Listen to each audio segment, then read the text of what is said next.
Hello students, welcome to the second session of ecosystem.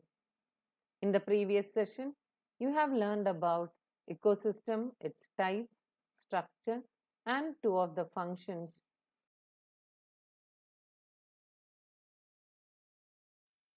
Let's see how energy flow takes place in the ecosystem. Sun is the only source of energy for all ecosystem on the earth except for the deep sea hydrothermal ecosystem. Of the incident solar radiation, less than 50% of it is photosynthetically active radiation. Plants and other autotrophs fix sun's radiant energy to make food from simple inorganic materials. Plants capture only 2 to 10% of photosynthetically active radiation, and this small amount of energy sustains the entire living world. So, it is important to know how the solar energy captured by the plants flows through the different organisms of an ecosystem. All organisms are dependent for their food on producers either directly or indirectly. So, you find unidirectional flow of energy from the sun to the producers and then to the consumers. They need a constant supply of energy to synthesize the molecules they require to counteract the universal tendency towards increasing disorderliness.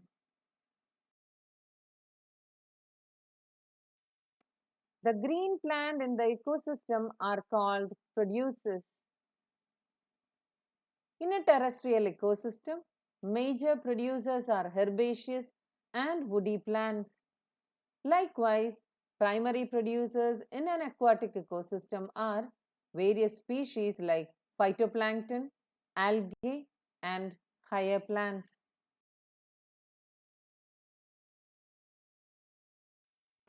All animals depend on plants directly or indirectly for their food needs. They are hence called consumers or heterotrophs. If they feed on the producers, they are called as primary consumers. And if the animals eat other animals, which in turn eat the plants or the producers, they are called as secondary consumers. Likewise, they could have tertiary consumers too. Obviously, the primary consumers will be herbivores. Some common herbivores are insects, birds, and mammals in terrestrial ecosystem and mollusks in aquatic ecosystem. Consumers that feed on herbivores are carnivores, or more correctly, primary carnivores. Those animals that depend on primary carnivores for food are labeled as secondary carnivores.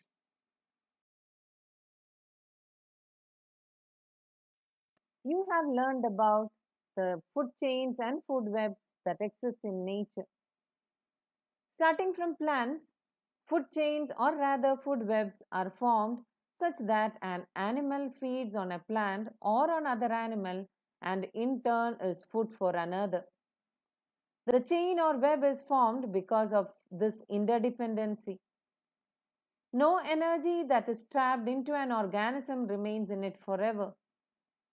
The energy trapped by the producer, hence, is either passed on to a consumer or the organism dies.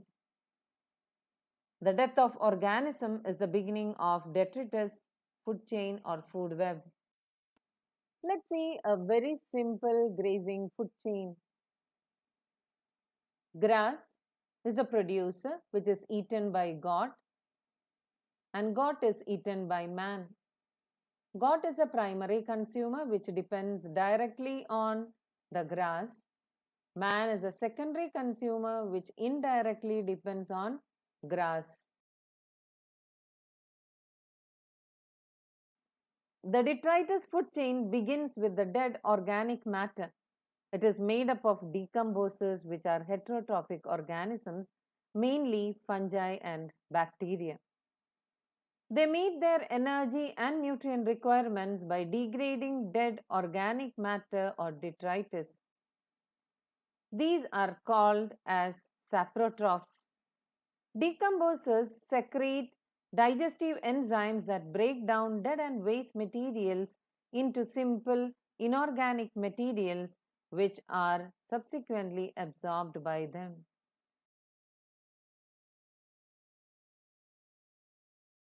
Let's see how food chain is different from food web.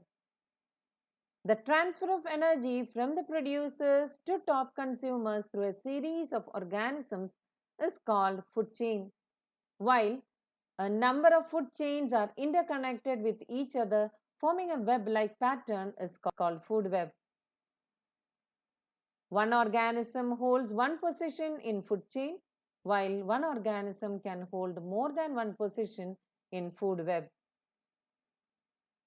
Flow of energy can be easily calculated in food chain, while it is difficult to calculate in food web. Flow of energy is always straight and proceed in a progressive straight line in food chain, while instead of a straight line, it is a series of branching lines in food web. In food chain, competition is limited to members of the same trophic level, while in food web, competition is amongst the members of same and different trophic levels.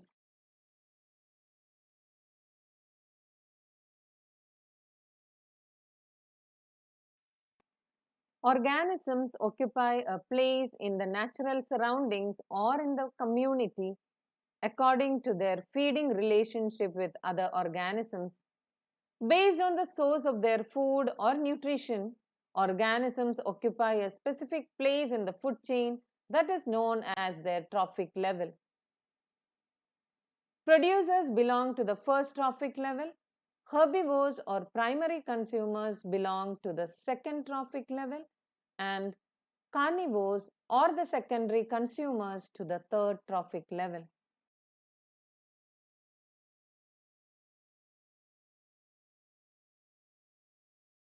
The energy is transferred in an ecosystem in the form of food is degraded and lose major part of food energy as heat during metabolic activities, and only a fraction becomes stored as biomass.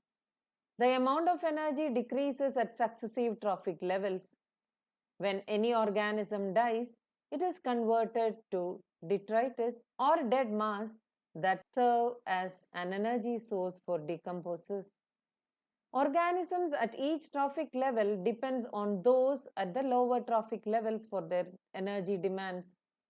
Each trophic level has a certain mass of living material at a particular time called as standing crop.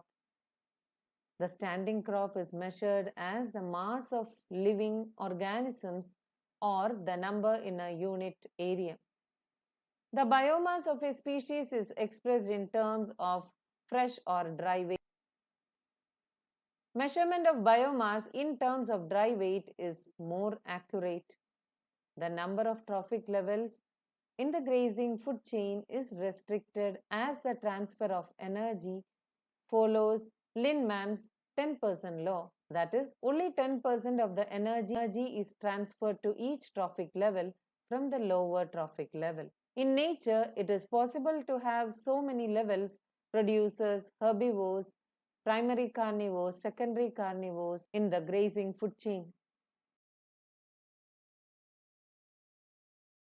The relationship between the producers and consumers at different trophic levels in an ecosystem can be graphically represented in the form of a pyramid called ecological pyramid.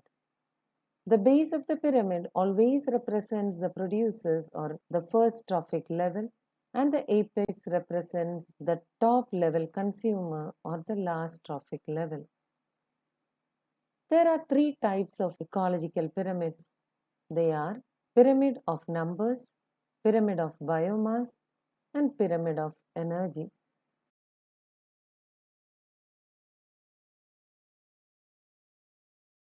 Let's see what is a pyramid of numbers. It is a graphical representation that shows the number of organisms at each trophic level. Pyramid of numbers of grassland ecosystem is always upright as the number of producers are more than the number of consumers. If we consider the number of consumers, the primary consumers are more than the secondary consumers and secondary consumers are more than the tertiary consumers. Pyramid is inverted when we count the number of insects feeding on a tree.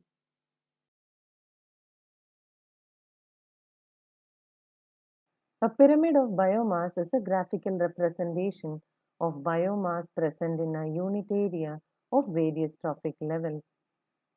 It shows the relationship between biomass and trophic level, quantifying the biomass available in each trophic level of an energy community at a given time.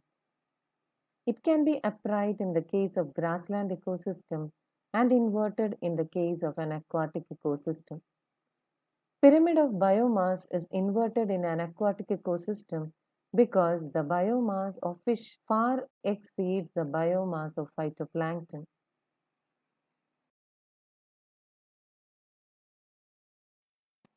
A pyramid of energy is a graphical representation of the amount of energy at each trophic level of an ecosystem. Pyramid of energy is always upright, can never be inverted because when energy flows from a particular trophic level to the next trophic level, some amount of energy is lost as heat at each step. Each bar in the energy pyramid indicates the amount of energy present at each trophic level in a given time or annually per unit area.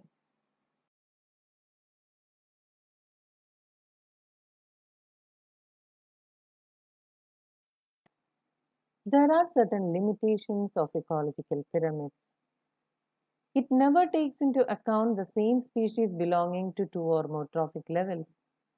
It assumes a simple food chain which never exists in nature. It does not accommodate a food web. In spite of the vital role played by the saprotrophs or decomposers, they are not given any position in ecological pyramid. In this session, you have learned how energy flow takes place in an ecosystem. You also have learned about different types of ecological pyramids. We'll continue the chapter in the next session. Thank you, students.